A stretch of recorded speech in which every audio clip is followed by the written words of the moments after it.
How do we deal with anxiety as freelance illustrators and perhaps also as human beings? Hey guys, happy September. It's back to school, back to work time. I have something I feel like is important I want to talk about. I've also just been kind of struggling about how to talk about it. I touched on this on my Instagram feed last week. The post, you'll see it says anxiety, and then I just do a little write-up about how I am an anxious person and kind of hint at a few ways that I struggle with feeling anxious and how I deal with it. And there were tons and tons of responses by you guys, at least 100 comments back and forth. And you guys are sharing with me how you experience anxiety, how you deal with it. So I'll just recap the post, and I wanted to just kind of dive into that idea of anxiety a little bit more, talk about how I struggle with anxiety and how I deal with those feelings. So I just want to have a caveat at first. I am not like medically diagnosed with anxiety. I've never been assessed with any sort of capital A anxiety as a condition, but I know, and I'm becoming increasingly aware that I am an anxious person, and aware to the point that like I need to actually address it and consciously give myself tools to work with it. In my videos, especially in my Skillshare classes, of course, I'm not gonna kind of come across as a hyperactive, anxious person, but in real life, I do struggle with anxiety. Now, I've always just thought it was a character flaw, and it might very well be. I mean, it actually is. It's definitely a thing that holds me back in many ways. I feel, in a way, envious of people who can stay chill and relaxed in what I consider normal circumstances. Typically, these are more gregarious, extroverted people who, when there's a lot of people around, they can stay calm. Here's an example, is like people who can like be out in public drawing and not worry if people are watching them draw and looking over their shoulder. That paralyzes me. I can't go out and draw in public because I get so anxious by the presence of someone, the consciousness that they're there. It just kind of creatively constipates me in that moment. You know, another situation of anxiety that causes anxiety is just if I'm here in my studio and my kids come in the studio. Now, I've had to be very deliberate about making sure they feel welcome in my life. I always try and greet them with a smile and a sweet voice, saying, "Hi, how are you doing?" But then, of course, I do have to also say, "Papa's working right now. Let's do that after dinner." So, because if I just let's going on with this example of my kids, if I just let them come in and hang out, I don't know when that's going to end and what they're going to need, and inside will build up more and more tension until I might snap. Obviously, I don't want that to happen. I want to protect my kids from any sort of negative experiences with their father. So I've had to sort of create these boundaries around my work day and say, you know, Papa's working right now. This is not the time. And that ultimately prevents me from reaching my breaking point. But that's just an example of anxiety. Another example of anxiety is that like whenever I leave the house, I actually have to do a lockdown procedure. I put my belongings, my computer, all my hard drives and stuff in a secret place, and because I don't want to be robbed of these things. It's my livelihood. And I go check all the doors, make sure they're locked, and then I might go around again, forgetting if I locked them. This is a little bit of an OCD behavior, I think, very self-diagnosed, but that's just another version of me being anxious. If I'm focusing on a task or say writing an email and someone talks to me, I get very irritable because it's like, I am focusing on this task. Nothing is more important than this thing right now to me, to my anxious mind. And so fortunately, I'm mostly self-aware and can sort of see myself being anxious to other people and negatively affecting them. I have to get over the fact of how I feel anxious and realize like I can't bite other people because they need me in the moment. These are just examples of how I get anxious. Here's a funny story just from being on holidays. which I don't do holidays very well because holidays tend to be unstructured and I need structure. And I'm going to get into structure in a bit as a tool to actually deal with anxiety. But we were at our friend's house, kind of far away, beautiful small village on the lake. They're our best friends. We're sitting around the picnic table outside in the backyard, having drinks or whatever. And I started grinding my teeth and like thinking about grinding my teeth. It was like this weird experience of like, I'm feeling anxious right now. And my wife and my two friends were there, their husband and wife, just talking. But for me, it was like the middle of the afternoon. It was a long way away from dinner time. I didn't know what was next. I didn't know how long we'd be sitting on that picnic table. I wasn't particularly engaged in the conversation. And so I had this feeling of like, I have no idea how long this is going to last. I don't want to just sit here. I don't want to be rude, but I also just don't know like what's going to happen next. I felt kind of lost floating in space. So I said, excuse me, guys, I got to get up and just go for a walk. And I just kind of left. And it was kind of weird. And I explained myself later. Like, I had to explain. They're my good friends. They understand. My wife understands me. But there's this feeling of like anxiety if I don't know what's going to happen next in a very heightened way. And it could just be in these mundane situations. Like most people would be happy to just sit there and have drinks. But for me, it was a little, for whatever reason, it was a negative experience. So these are just examples of how I have determined myself to be an anxious person. And again, I don't know if it's a medical diagnosis, and I know that today there are many people who struggle with real anxiety, and I don't know how closely what I experience resembles people who kind of experience things in an even more traumatic way.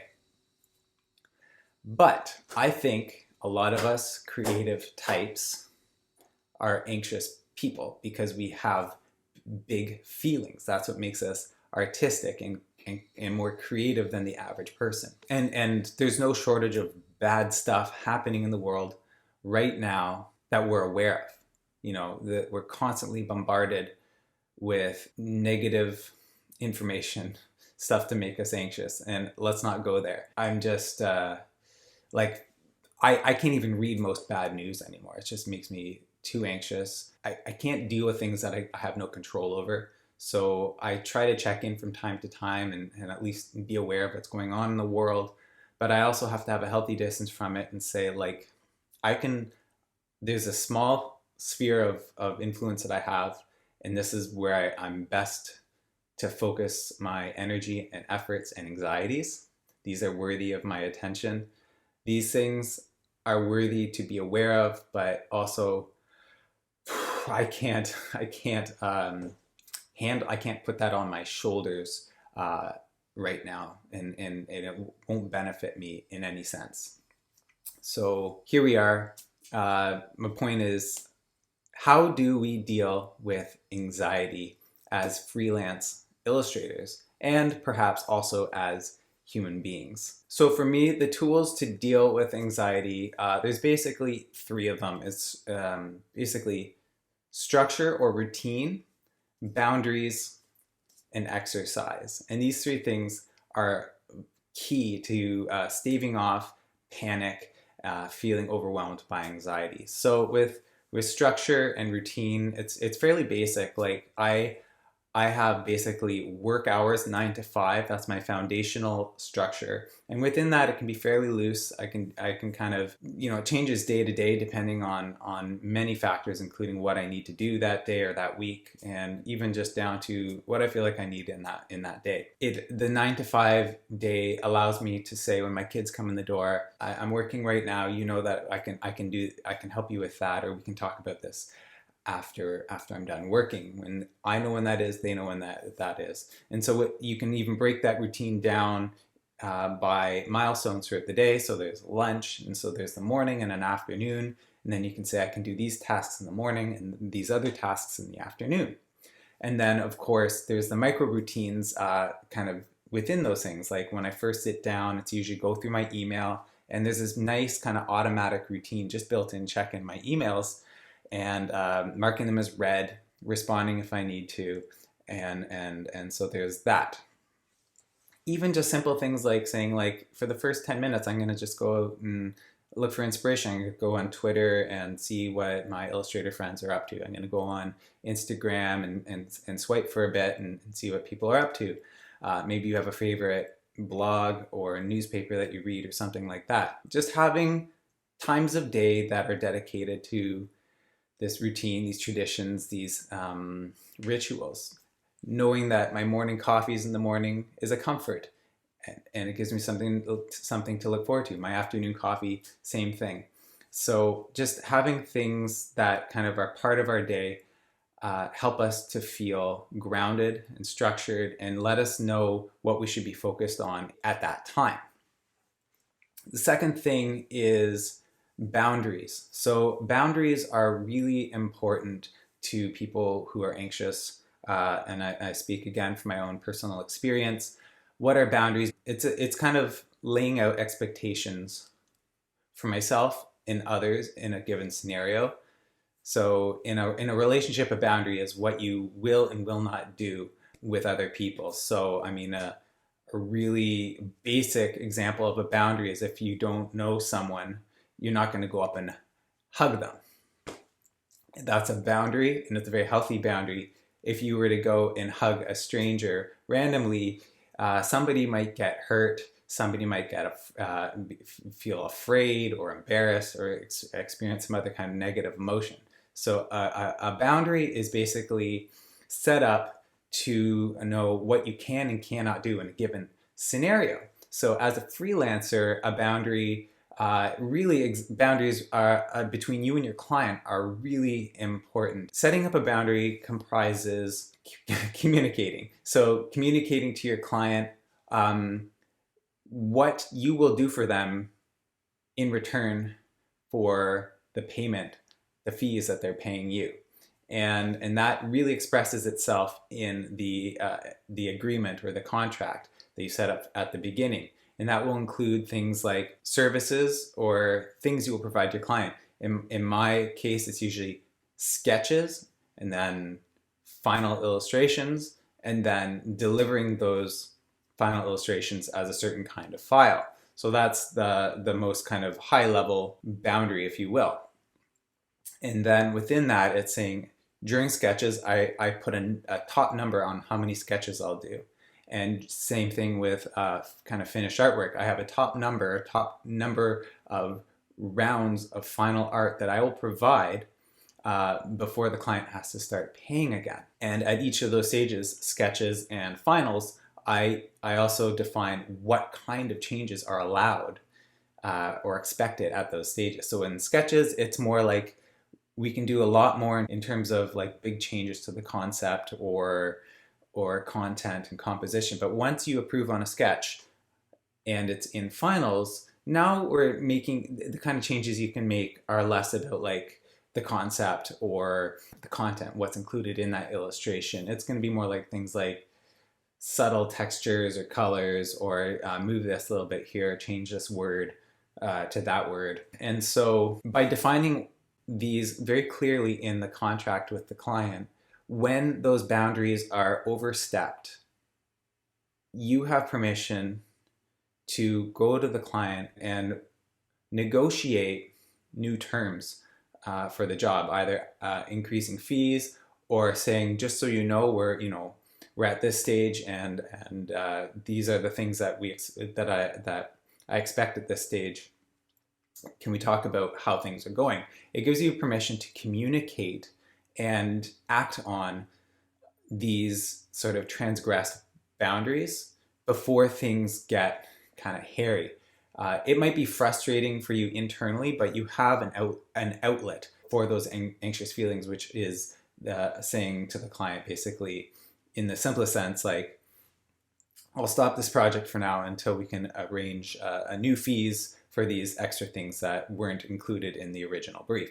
My point being is boundaries give you a clear sort of sense of what's expected, and then a clear line of action if those boundaries are kind of overstepped. And all the while you can stay calm because you know what will happen next. As soon as you don't know what's going to happen next, as soon as you feel like you've lost control of the project, the client sort of is expecting all these other things that you didn't think were part of the job, that's when anxiety is going to kick into high gear. We're going to panic and possibly say or do something stupid. Always, always, always, as much as possible, have those boundaries communicated and communicate when those boundaries are transgressed. It's when we hold those things in and are too shy to communicate when those boundaries are transgressed, that's when we can snap. And I'm a communicator. It kind of comes like very fortunately in my case. I think my way of mitigating anxiety in my life has always been to communicate, and I've always been a heart in my sleeve person, often to my own fault, but it has been good because I've been able to. It's like a little pressure relief to just express to someone, like, you're overstepping here. Let's figure out how to make it so we're both happy and in agreement and move forward. Now, I've become better as an adult and as a professional at handling these things with grace and professionalism, and that's really important. Of course, you don't want to make anything personal when you're dealing with a client who's overstepping. It's not about you're making me feel anxious, we need to fix this right now. It's more about saying, the contract just says this is included, and what you're asking is outside of this. What would you like to do about it? Or you can suggest what and yeah, like even better, you would suggest what you would like to do about it. You could say, like, if you would like me to make more changes on this, go into a fourth revision, then it's going to cost X dollars. So you have permission to have that conversation because you already set up that boundary to begin with. It would be different if you just accepted a job, you didn't have any sort of limits on how many changes there were. It could come as a complete surprise to the client that their fourth, fifth, and sixth revisions would be extra, and you don't really have that bargaining chip with them unless you kind of called it before it got to that point. So setting these boundaries in your contracts and stuff, I mean, that's what we would call scope. And there are many books for freelance creative type people on that subject. Of course, there's the Graphic Artists Guild Guide to Ethical Pricing Guidelines, the title that I always screw up. There's also this book that I picked up by Chutzpah. Picked this up in Seattle in May. I went to Creative Works one-day conference there. And so it's freelance and business and stuff. I've heard amazing things about this. I've dipped into it myself, and it's really helpful. That's kind of just a free plug for them. Those are my three ways. Oh, those are only two ways of dealing with anxiety. I have a third, and that is exercise. So I can't stress how important it is to move your body and what a release that is, and how positive that makes you feel in all situations, not just work. So for me, I work in my home. My studio is in my home, and I could roll out of bed, come downstairs, and start working. That means I have no reason to go outside and move my body. I used to have my studio, a 20-minute bike ride away, and that was actually just how I got my exercise. I would bike that way and bike home, and it seemed to be enough, and that could be enough for most people.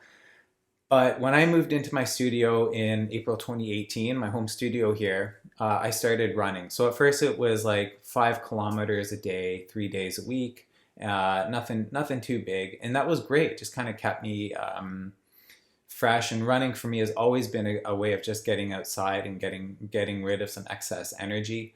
But in the last year, I've become a little bit more dedicated as a runner. I've started entering races and training for those races. So now I'm running, 30, 40, 50 kilometers a week, and running almost every day. And the more I run, the more I'm addicted to it. And that goes into a bit of I'm a bit obsessive, which I think plays into part of my anxious OCD type personality. I am obsessed with running now, but it's also addictive because of the rush that you get from it. I guess there's an endorphin rush or something like that. But there's also the sense of having conquered yourself, having done something that's hard. And running's good for that, you know. Entering a race and training up to a distance you've never run before, or to a finish time that's better than your last finish time. The small wins that get you there, that sort of stretch you and grow you, regardless of what happens in your own life, in this like tiny little microcosm of my running life, it increases my mental strength. It shows me that hard work can be rewarded, and that carries over into my work life and into my personal life, but not just in a sort of like, if I can do this, I can do that sort of sense, but it actually makes me feel better. It makes me a better person. It releases excess energy and makes me a calmer person. I'm less anxious because those anxieties, whatever they're there for, I just run and move my body and it's gone. So for a lot of people, you might replace exercise with meditation, or, you know, for a lot of people, they're not able to run or do that kind of intensive exercise. Yoga is good. Getting out and going for a walk, you know, 2-4 kilometers a day. You know, that's more than a lot of people do. And I'm a huge advocate for just getting out and moving your body, using it while you can. And there's just so many positive benefits to that. So there's the mental benefits, there's the physical benefits. And you know, when everything else seems to be going to crap, you have that sacred sort of personal space thing, that run or that walk or that yoga or meditation, that's yours. And if you can do that and accomplish that every day, that in itself is a win, and kind of keeps you sane. So those are my ways of dealing with the kind of anxiety that I experience. That's structure and routine, boundaries, and exercise. And it's been huge for me. And when I'm in situations where I can't get those things, I can always just say, am I experiencing structure? Do I have a routine? Do I know what my boundaries are? Do other people know what my boundaries are? Have I gotten out and used my body? And by asking those questions, I then know what I need to do next. So recently I was on a family vacation with my 2 girls and my wife. We basically went camping in a trailer. And so we're all sleeping inside this tiny confined space. And, you know, there's no real structure to our time. There's no boundaries in my space. You know, I'm sharing a bedroom with 3 people, and a car driving long distances. It's a pressure cooker situation. I'm also sitting down in the car for long periods. For me, the way of making sure that I'm staying sane is going for a run anyway. And so that mitigates the 2 other things where I don't have my own space and there's no structure. But also by planning my run, I have that to look forward to. It creates a bit of structure. And so that's just an example of how I can apply these 3 things: structure and routine, boundaries and exercise. And I can use this as a tool set to make sure that I don't freak out. There's always one freak out at some point in a family vacation, and throughout our personal lives, our work lives, we're always going to break down at some point. We're not perfect, though we want to be. But we can always say, what went wrong? Did I get exercise? Did I have good boundaries? Did I have a structure or a routine to fall back on? And you can say, actually, no, there was something missing there. And then you can reestablish those things, get back into it, and move forward, onward, and upward. So guys, those are my kind of thoughts on anxiety and how I deal with it. This can be a very personal thing, and of course I want to broaden it by including your experiences. How do you experience anxiety, and how do you deal with it? How do you mitigate those feelings? What are your tools to work through it? I'd love to know. Just let me know in the comments, and it'll be great to hear from you guys. Anyway, if you like this video, please hit like, and if you like this channel, if you're finding these videos helpful, please subscribe. There were a whole bunch of new subscriptions over the summer, and I welcome you all. Thank you very much for being here and joining me.